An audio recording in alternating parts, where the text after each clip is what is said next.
छोटी सी कहानी है, वो प्राउड कर लेता है, घमंड कर लेता है। वो ऐसी कहानी है कि अगर हम सोचेंगे तो हमारे मन के जो चेतना है, चेतना जागृत हो जाएगी।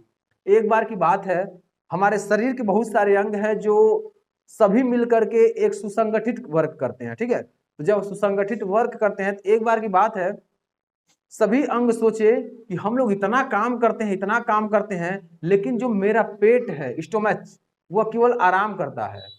क्या करता है? आराम करता है। तो जो आराम करता है तो उसे हम ऐसा क्यों है कि वो आराम करता है, हमें उसे सिस्टमेटिक से जैसे हम कार्य करते हैं वैसे भी उसे कार्य करने के लिए कहना है। तो क्या कहता है? हाथ कहता है कि मैं किसी भी चीज को उठाता हूं और मुंह में ले आकर डालता हूं, यानी सबसे ज्यादा काम मैं करता हूं, हाथ कहता है। उसके बाद मुंह, मुंह के बाद जो दांत होता है, दांत कहता है सबसे ज्यादा तो मैं काम करता हूं, हाथ तुम क्या काम करते हो। मुंह कहता है कि मैं सबसे ज्यादा काम करता हूं, इसे अंदर ले जाता हूं, और खूब दांत कहता मैं खूब चबाता हूं, तो मुंह के अंदर आ गया। दांत कहता मैं इतना चबाता हूं, इतना चबाता हूं कि मेरा दांत दुखने लगता है, और मैं भी अब काम करना बंद करूंगा, क्योंकि हाथ कम काम करता है और पेट तो सोता है, आराम करता है। तो उसके बाद जीभ क्या कहती है? तुम क्या काम करते हो? मैं ज्यादा काम करता हूं। अब बोले कैसे? तो बोले मुंह यानी जीभ बोली कि तुम तो चबाते हो, तुम तो उठाते हो, लेकिन मैं ऐसी शख्स हूं कि मैं उसे जीभ के माध्यम से हम अंदर पहुंचाता हूं, मैं पूरा अंदर पहुंचाता हूं। कहां तक? पेट तक। तो पेट बोलता है, क्या बोलता है पेट? मैं ऐसा शख्स हूं कि तुम अगर उठाते हो, मुंह में डालते हो, अगर दांत चबाता है और पेट हमारे पेट तक पहुंचाता है जीभ, तो मैं उसे पचाने का काम करता हूं। तो हाथ ने क्या कहा? मैं हाथ, जीभ, मुंह, दांत सब क्या कहे? मैं बंद कर देता हूं। अब मैं क्या नहीं करूंगा, मैं अब उठाकर मुंह में नहीं डालूंगा, कोई क्रिया नहीं की, सब बंद कर दिए। जब बंद कर दिए कुछ दिन के बाद नतीजा यह हुआ कि धीरे धीरे धीरे धीरे पूरी शरीर कमजोर होती चली गई, कमजोर होती चली गई, बीमार होते चले गए, बाय बेड हो गए, हॉस्पिटल में गए, हॉस्पिटल में भर्ती हो गए। तो सभी ने क्या सोचा, और सोचने के बाद पेट कुछ नहीं बोला, बोला कि मैं कुछ नहीं बोलूंगा, जो करना तुम लोग करो। अगर तुम लोग के अंदर घमंड हो गया कि मैं बहुत काम करता हूं, तुम लोग जो करना हो करो, मैं कुछ नहीं करूंगा। तो किया क्या पेट? पेट एकदम आराम किया, कहा मैं कुछ नहीं करूंगा, मेरे पास आएगा तो मैं बचाऊंगा, नहीं आएगा तो मैं नहीं बचाऊंगा।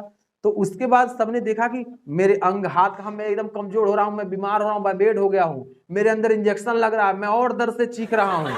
तो फिर अब जीभ बोली, मैं कुछ मुझे कुछ चटक मटक खाने को नहीं मिल रहा है, मैं हमेशा कुछ नया चीज खाता था, लेकिन अब वो खाने को नहीं मिल रहा है। दांत कहता था कि मेरा दांत अब ऐसा हो रहा कि बड़े हो रहे हैं, उभर रहे हैं, अब मैं भी डैमेज होता जा रहा हूं, जो दांत के मसूड़े कमजोर होते जा रहे हैं। सब परेशान, इतना परेशान हो गए कि सब सोचने लगे कि मैं क्या करूं, मैं क्या करूं। सब लोग बेड में हैं, बेड पर सोए हुए हैं, सबकी हालत गंभीर है। पेट कहता है अब तुम लोगों को सुझा कि मैं सोता हूं या तुम लोग सोते हो।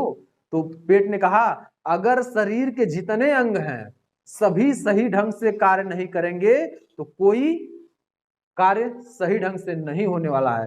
तो जब इन लोग सूझ गया तो सभी ने क्या किया? सभी ने एक नियम बनाया, तुरंत खाना चालू किया। हाथ कहा मैं अब उठा कर दूंगा। हाथ ने क्या कहा? मैं उठा कर दूंगा बाबा, मुझे इंजेक्शन नहीं लगवाना, इंजेक्शन से बहुत डर लग रहा है, बहुत चुभ रहा है, समझ में? तो वो क्या किया? उठाना स्टार्ट किया। उसके बाद जीभ ने क्या किया? उसे सलाइवा में लाया, दांत ने उसे चबाना शुरू किया, और वो पेट के अंदर जाना स्टार्ट हुआ। और जब पेट के अंदर सारे मिनरल्स, विटामिन जाना स्टार्ट हुए, व्यक्ति वह स्वस्थ हो गया, तो पूरे शरीर स्वस्थ हो गए। तो इस कहानी से हमें बच्चों क्या सीख मिलती है? हमें यह सीख मिलती है कि हमें किसी चीज पर प्राउड नहीं करना है, घमंड नहीं करना चाहिए। अगर हम घमंड करते हैं किसी चीज पर तो शायद हम बहुत पीछे चले जाएंगे। इसलिए हमें अपने टीम के साथ, अपने टीचर्स के साथ, अपने स्कूल के टीचर के साथ, अपने परिवार के साथ बहुत अच्छा कॉम्बिनेशन बनाकर रखना चाहिए, जिससे हमारे सही समय पर सारे कार्य हो सके। ठीक है, आज के लिए इतना ही। आप सभी को दिवाली की हार्दिक शुभकामनाएं।